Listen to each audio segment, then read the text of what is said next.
just a quick review of the ATERCEL workout gloves. So if you're looking for a good pair of workout gloves, this is one choice you might want to consider. So I'll just go over a few points, might help you make your decision.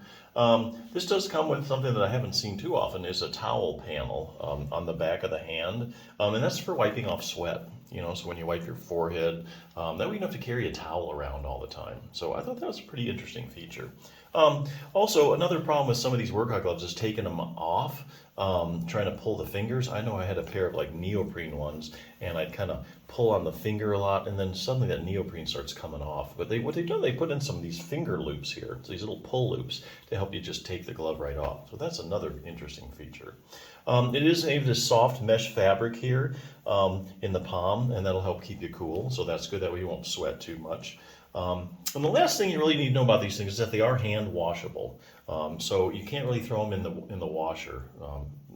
Basically, it's hand wash only, which is something good to know about because sometimes that's a deal breaker. Anyway, so if you're working out a lot and you start having like some shoulder issues, like a lot of weightlifters do, I'd recommend checking out this book, The 6-Minute Torn Rotator Cuff Solution. It says for seniors, but I really wouldn't worry about that. It's basically for even high-level athletes can use this book.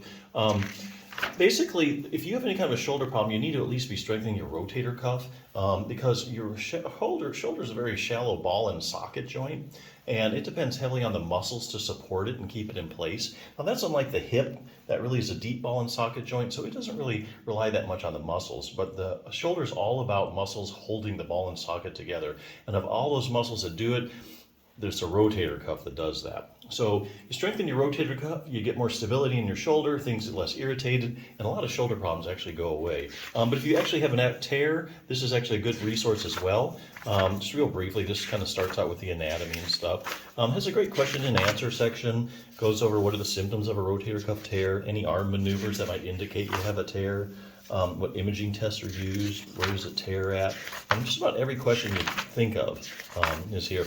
Here's a good one. I have a rotator cuff tear. I'm in a lot of pain. I need surgery, right?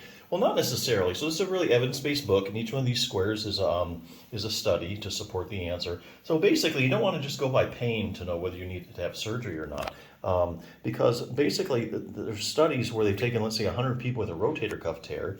They've measured the size of their tear, and then they run a pain scale to see how bad these people are hurting. So you got 100 people, you know how big their tear is, and you also know how bad they're hurting. Now, you would think there'd be a perfect correlation. The bigger the tears, the more they're hurting. But that's actually not what they're finding at all in these studies.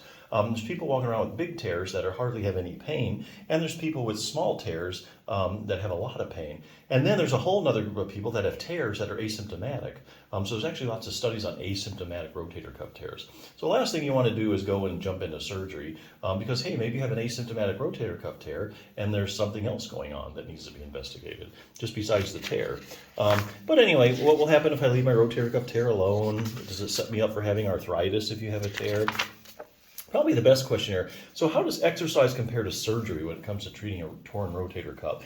So the only way to scientifically answer that question is to look at the randomized controlled trials. That's the highest form of proof in medicine that a treatment is actually effective. So this book has compiled all the randomized controlled trials that have compared exercise to surgery. So let's say you have 100 people with a rotator cuff tear, 50 you randomly assigned to surgery, the other 50 you randomly assigned to a good exercise program. And then what you do is you follow them over like 6 months, a year, 2 years. And there's some really good long-term follow-up studies. So you find out, hey, 1 year, 2 year, who did better? The people that had surgery or the people that did a good exercise program? Well, to make a long story short, you end up at the same place. Anyway, to that end, they do have an exercise program. It's in 3 different levels. So if you can hardly move your arm, you can start at the first level. But if you have a pretty good shoulder motion, you don't have much pain, you just want to prevent a problem, you can just jump to the 3rd one. But anyway, so lots of stuff you can do if you have a shoulder problem that's interfering with your workouts. But hey, if you're looking for a good pair of workout gloves, I think these are pretty good, so check them out.